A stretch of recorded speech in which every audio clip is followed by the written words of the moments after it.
Hey, what's up? My name's Jackie, and I'm a recovering addict and alcoholic. Also, owner of Goodie Stash, where I sell things via Poshmark and eBay, mostly vintage, handmade, and modern items. And I like to share on here my past and current struggles and things I've learned in my recovery and running my small business. So today's topic is... Hey, welcome back to my channel. If you hear any noise in the background, that's just Nico upstairs watching a movie. Okay, if you're wondering why I'm wearing the same thing as last week, it's because it's the exact same day. I'm just filming these back to back because, you know, I have an hour to kill. So welcome. Today's video, the topic is comparing a bad day sober to a good day getting high and contrasting those. Personal challenge. I'm going to challenge myself to do this in 15 minutes or less. So try and keep my videos shorter than I have been in the past. Okay, let's start with the bad sober day. So this was just a few days ago. I said, okay, I want to wake up 2 hours earlier than Nico so I can get a good chunk of my work done first thing in the morning before he even wakes up. So that was the plan. Day one, I set my alarm. I think it was 7 a.m. He hears the alarm go off. He's at his door. He's out of bed and he's at his door. So that little plan didn't even last 5 minutes. He was like, "Is it time to get up?" I was like, well, I was just getting up early. It's only 7. I just was getting up early to do some work. You don't have to get up if you don't want to." I'm like trying to play it off like maybe he'll just want to go back in bed and be kind of like lazy or whatever. Yeah, so he's like, "Okay, I'm ready to get up." I'm like, "Okay, come on." We're eating breakfast and I just smell something. It just smells like really bad. I can't even tell what it is. It just smells horrible. So I start going around like looking, did Bella throw up? Did she get sick? Because our dog, she does get sick quite a bit. I think it's because of the medication she's on. There's nothing wrong with her except that she has incontinence and she has to take medication for that. Otherwise she leaks urine everywhere. So she definitely has to take the medication, but it kind of can upset her stomach. I notice sometimes just randomly she'll get sick. So I'm like looking around. No, I don't see any messes. I don't see any. It doesn't look like she's sick. But it smells so bad, right? I'm barely like able to just choke down my food. It smells so bad. And so then after I finish eating, I put our dishes away and I'm like, "Bella, come here." And I grab her to bring her close to smell. My hands are immediately just caked in shit. There's just chunks of shit all over my hands. I'm like, whoa, what the fuck did she do? So apparently she must have just randomly rolled in the yard and she rolled in her own shit. Ugh, it was so bad. I was like, "Bella, time to take a bath, time to take a bath." Luckily she knows the word bath, so she just bolts it down the hall and jumps in the tub and waits for me to come in and give her a bath. I'm like, alright, I'm gonna give this dog a bath. I had to wash her 3 times in a row just to get that smell off of her. The worst part was, me and my husband it was my idea, but he helped me finish it because I wasn't able to get to finish it myself. But I had taken a belt, like it was what was it? It was genuine leather, but I think it was like, it's like a white braided belt. I'll post a little video of her wearing it here. And I cut it into a collar for her because it was made out of genuine leather. I liked the look of it. I was just like, all right, cool. Like, I'm trying to take things that I have and repurpose them, but that's a whole nother thing. And so we had just made this collar for her like less than a week and a half ago, and here it was, totally ruined. Here's a picture of the collar after I tried to wash it, and it's just like totally trash because I wasn't thinking and I used bleach on it, and then I realized I can't use bleach on something and then put it back on her. But that's just how bad it smelled. I could not get the smell off. I had to wash her 3 times, right, just to get the smell off her fur. And so anybody that's washed a dog knows the feeling. Your back is aching. I was like sweating like crazy. I'm sweating. My back is aching. Here I am washing her 3 times in a row. I feel like that after I just wash her 1 time, let alone 3 times. I'm like, this is hard work. Now it's almost 11 o'clock. I haven't got a single little bit of work done. Any other parents out there struggling, I feel your pain. At this point, the highlight of my day is taking these two to some secluded area because we're still on quarantine. We're doing, the whole social distancing thing. The total highlight of my day at this point is getting these two in some secluded location where I can run them both ragged for an hour till they are just really worn out. They're feeling good. I can tote them back to the house, and then I can get like a good solid 30 minutes of downtime. At this point in the day, I'm just like beat. All I want is just 30 minutes where I can just chill, watch a little YouTube, do something relaxing, share my closet, whatever it is. And I can just have 30 minutes of peaceful relaxation. And then it's going to be time to get to the actual housework of the day, which is laundry, wiping down the hundreds of surfaces that we all touch, and disinfecting. And then after all that, it's going to be time to make dinner. So that is kind of a rough day in sobriety. The shit is hard, and not every day is easy, but I have to remember, literally, it can be shitty in sobriety.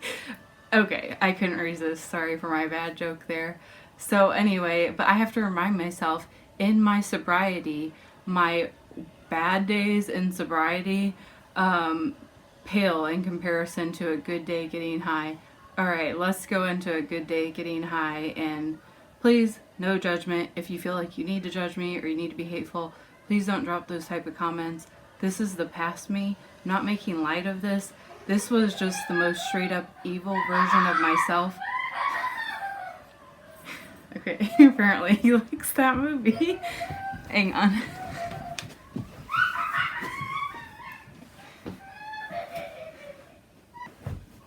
Speaking of pale, I just noticed the way I have my lights set up, I look like very pale. Even more pale than normal. So sorry if I'm like blinding you with my ghost-like appearance.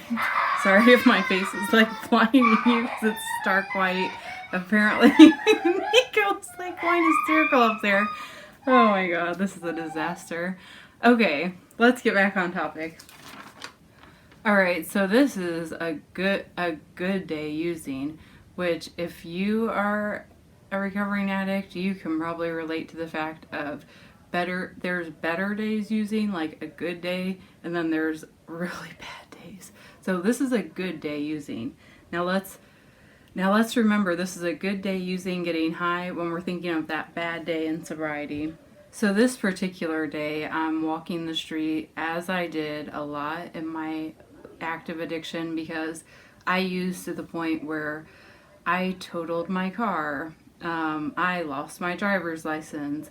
I basically, to the point where I didn't have a car, I didn't have a driver's license, I didn't even have the desire to drive anymore unless it was a stolen car, because I didn't want to go through the hassle of getting my driver's license. I didn't have the money to buy a car, all these things. I sort of slowly, my addiction just took me lower and lower and lower and lower.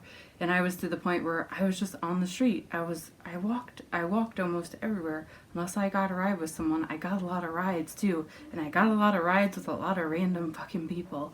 So on this particular day, some dude pulls up and is like, starts talking to me like, I'm like, hey, what's up?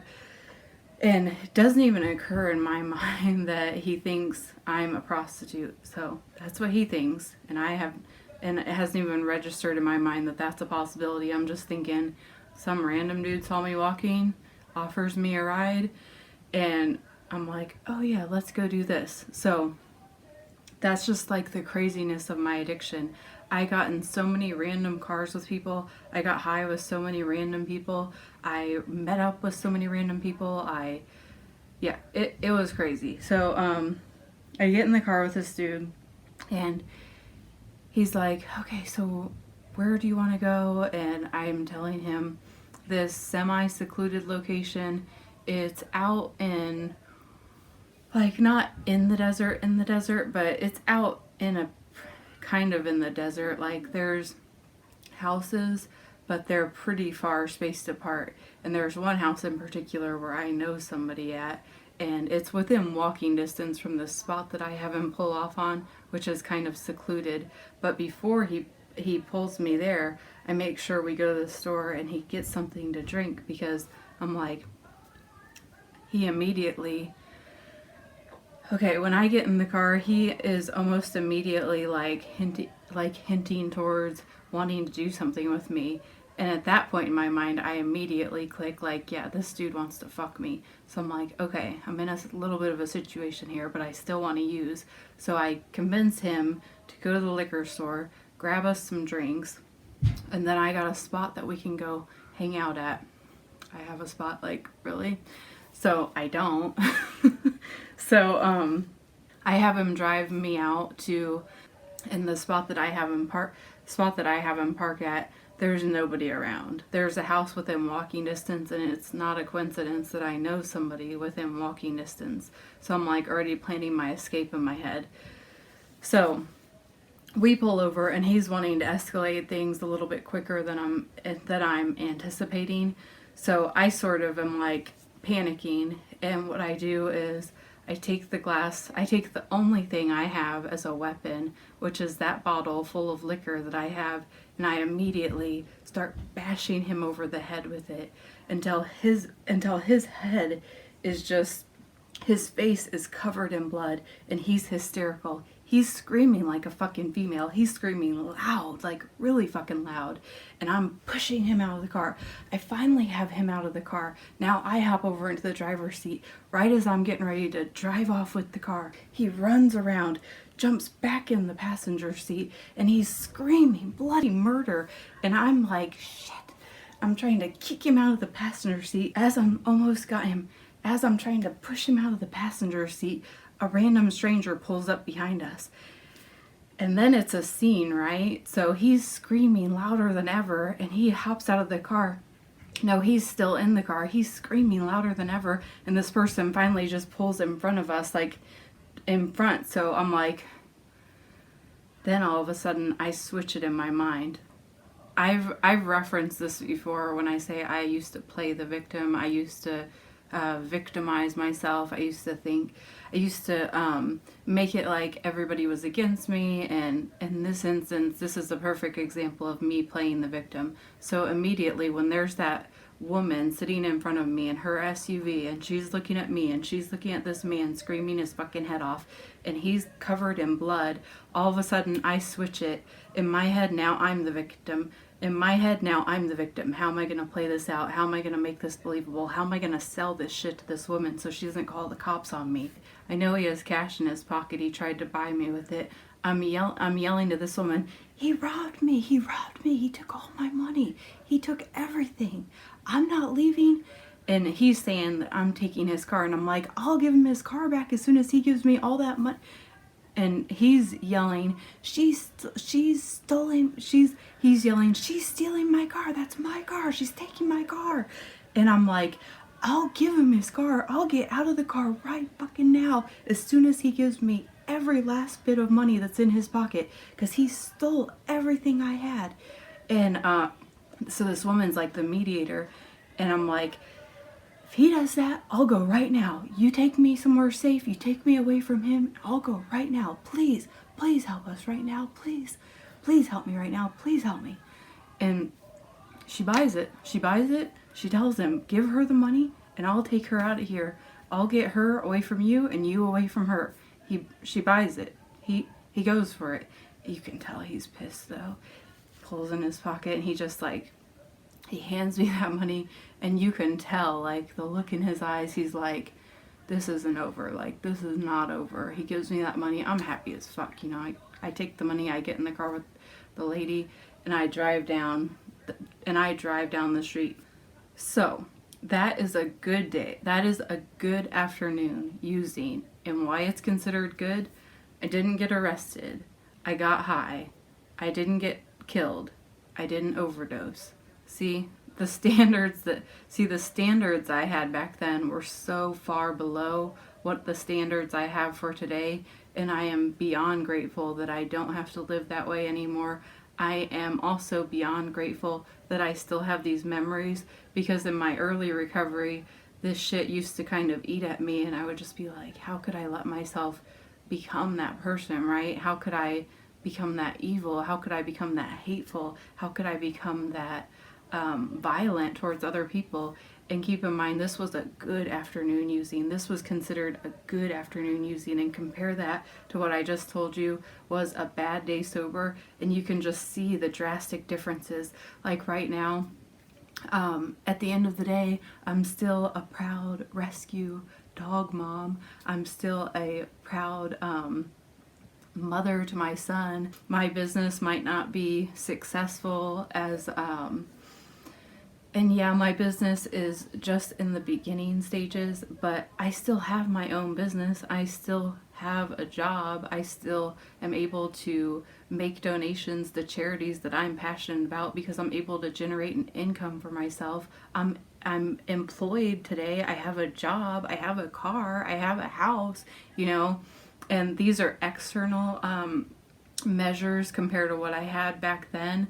But I have my self-respect today. Today I choose love over hate. Today I choose to be promoting a healthy lifestyle versus living a toxic lifestyle. Even when I'm having a bad day sober, you know, you can see why it's kind of funny. It's kind of funny, like it sucks in the moment. It's kind of like stressful or frustrating or whatever. But then I'm grateful I have these memories, because in my early recovery, I used to like want my memories of the using me to disappear, but now I'm so grateful that I still have these memories in my head. And obviously I'm not going to share near everything that is in my head, but I will share tiny little tidbits just to make a point. And I never want to make make light of acting in the way that I acted towards that man. He did not deserve that. He did not deserve for me to do that for him. It wasn't right for me to do that. I don't feel good that I did that in the moment. I felt great that I got away with it. But now, today, how I feel about it, I wish I never did it. I wish I never let myself sink to those levels. But I'm glad that I have the memory, because it helps me keep in perspective just how low my addiction will take me, and just how much it will turn me into somebody that is not the true version of myself. It's like the most evil, vindictive, just straight up, like kind of like an alter. It's just basically my addiction will turn me into the most evil version of myself, and I don't want to be that person anymore. I choose not to be that person, but I'm grateful that I have that memory, because it reminds me, if I use again, just who I will become, except worse, right? Because every time I use, it only got worse. And remember, that was a good day. So it helps me keep everything in perspective. And I hope that even if you're not in recovery, you can kind of keep that keep these things in perspective too. Like, think if you're having a bad day, but think of all the things that could be worse, right? You could be dying. I mean, we're all technically dying, but you could be dying in a really painful, slow, painful death. You could get robbed. Your house could catch on fire. You know, just all sorts of things. I always try to keep my mind like, no matter how bad it is right now, it could always be worse. And when I think back on my past, it helps me really keep things in perspective. Like, yeah, it's frustrating. It's a bad day, but it's nothing. You know, we got this, right? So, and that's something anybody can do. You can shift it in your mind to be a positive, even if you're having a bad day. It's how you choose to look at it. Being quarantined can be a bad thing, or you can look at it as an opportunity. Like currently, us being quarantined, you can choose to see it in a bad way, or you can choose to see it as an opportunity. Opportunity to make a difference. Opportunity to do something that you've never done. An opportunity to, like for instance, if you have the gift of sewing, you can be making masks for hospitals. You could be making uplifting videos. You can be doing a hobby that you love. You can be spending extra time with your family. Just whatever it is, you can turn it into a positive, right? You're making a difference by staying away from people, helping prevent other people from getting sick, just in case your very healthy and you're a carrier and you don't know that you're a carrier because you're not showing any symptoms. These sort of things are things to consider. And if you're having a bad day, just focus on the fact that it could be far worse. So I challenge myself going forward to see even the most difficult situations as opportunities. Opportunities for me to reframe my perspective, opportunities for me to recenter myself, opportunities for me to remind myself of where I don't want to be and where I could be. And the fact that I'm sitting right here, right now, I'm very lucky. I'm very lucky. I'm very blessed. I'm very grateful. And I never want to forget that. So I hope this video didn't upset anybody out there. And I don't take the things I've done in my past as lighthearted whatsoever. But I just wanted to share the difference between bad day sober versus a good day getting high. I just want to add that I know that what I did in the past is far less important than what I do going forward, and I try to focus all of my efforts on being better than I was yesterday. And if you think in that way, you'll find your mindset and your perspective start to shift, and you're able to ride those rough days and those rough moments out so much easier, because you know that nothing is going to last forever and you're strong enough to get through that. If I can get sober, I am 100% sure anybody can do it. If I can get sober, anybody can. Anybody can.